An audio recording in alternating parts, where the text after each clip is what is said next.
लगातार किसानों का आंदोलन जारी है। कहाँ से आए हैं आप? डिस्ट्रिक्ट बदायूं से।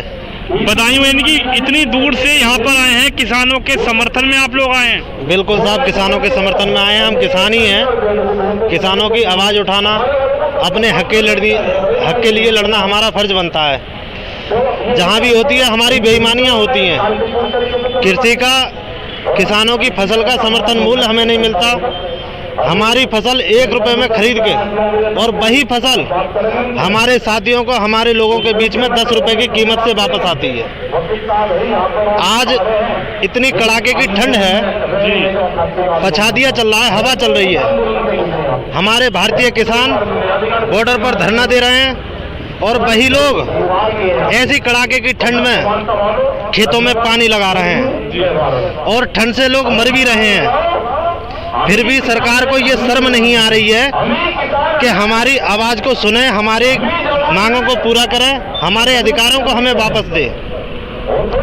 हमारा इतना शोषण किया जा रहा है इस सरकार में, इतना किसी भी सरकार में नहीं हुआ। अगर हम चाहें, ये हमें यहाँ दिल्ली में आने से रोक रहे हैं। अगर हम भारतीय किसान यूनियन के सभी किसान इकट्ठे होकर अगर हम चाहेंगे तो इनका दाना पानी बंद कर देंगे बिल्कुल, और इनको भूखा सोना पड़ेगा अगर ये हमसे पंगा लेंगे तो।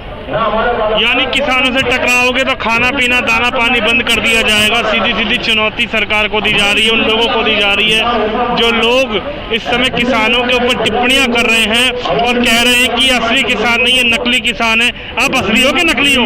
असली है। नकली कैसे हो गए? नकली कैसे होते? सब तो आपको नकली बना नकली है। क्यों सोशल मीडिया उठा के देखो? सोशल मीडिया तो यूँ कह रहा है कि ये किसान ना है, ये तो आतंकवादी है, तो मान जाएंगे का? आतंकवादी कह दिया आपको तो किसी लोगों ने। खालिस्तानी तो यूँ के खालिस्तानी बतावे, आतंकवादी बतावे। सोशल मीडिया का कहने का। ऐसी ठंड में खेतों में जाके गेहूं की फसल में पानी लगा के देखें, तब हम उन्हें बताएंगे कि हम किसान हैं या वो किसान हैं। सीधी सी बात है। आज हमारे पास पहनने के लिए कपड़े नहीं है और ऐसी कड़ाके की ठंड में गेहूं की फसल के लिए हम पानी लगा रहे हैं। और वो गेहूं जब हम उगा के लेके आएंगे तो उस गेहूं की फसल के पीछे दलाल लाग जाएंगे, बिचौलिए लाग जाएंगे। हमें उस फसल का समर्थन मूल्य पूरा हमको नहीं मिलेगा। हमारी फसल को दलाल खरीदेंगे। जी, आप क्या कहना चाहोगे? लगभग 20 दिन तो बीत चुके, कोई निष्कर्ष निकल नहीं रहा, तो क्या होगा? बीच का कोई रास्ता होगा या क्या होगा? बीच का कोई रास्ता नहीं है। बीच का रास्ते ये, सरकार अगर हमारी बातों को मानती तो बीच का रास्ता, नहीं मानती तो हमारा तो अनिश्चितकालीन धरना है। किसान अब भी अपने घरों में इतना अनाज रखा बैठा है कि 1-1 साल का खाना, 2-2 साल का, बाकी और भी किसान हमारे घर पर जो रह रहे हैं वो अपने पैदा करने में लगे हुए हैं। हमारे कमी नहीं आने की अनाज की। मत बिको मंडी में ना बेचेगा, हम ना बेचेंगे, हम तो यहीं बैठे खाएंगे।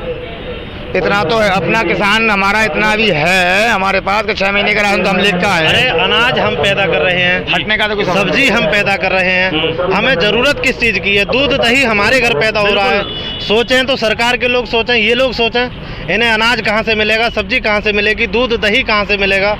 हमें किसी चीज़ की ज़रूरत नहीं है। हमें तो खेत में भी धरना देना है और बॉर्डर पे भी धरना देना है। हम इनका दाना पानी, दूध दही सब बिल्कुल बंद करा देंगे अगर ये हमसे पंगा लेंगे। सीधी सी बात है, किसानों का ये कहना है कि हमसे यदि पंगा लेंगे तो पंगा महंगा पड़ेगा। किसानों की बात सरकार को सुननी पड़ेगी, अन्यथा आने वाले इस आक्रोश को और ज़्यादा बढ़ा दिया जाएगा। जगह जगह जिले से किसान इकट्ठा हो रहा है। महज कुछ ही दिनों में पूरे दिल्ली को जिस तरीके से किसानों ने घेरा हुआ है, और जो किसान अपने खेतों में इस वक्त पानी लगा रहा है, काम कर रहा है, वो भी फ्री होकर इन्हीं धरने पर, इन्हीं आंदोलन में आएगा और किसान की एकता, किसान की ताकत इस सरकार को बताई जाएगी। कैमरामैन दिनेश जी के साथ मैं विनोद कुमार शर्मा, दिल्ली और उत्तर प्रदेश के गाजीपुर बॉर्डर।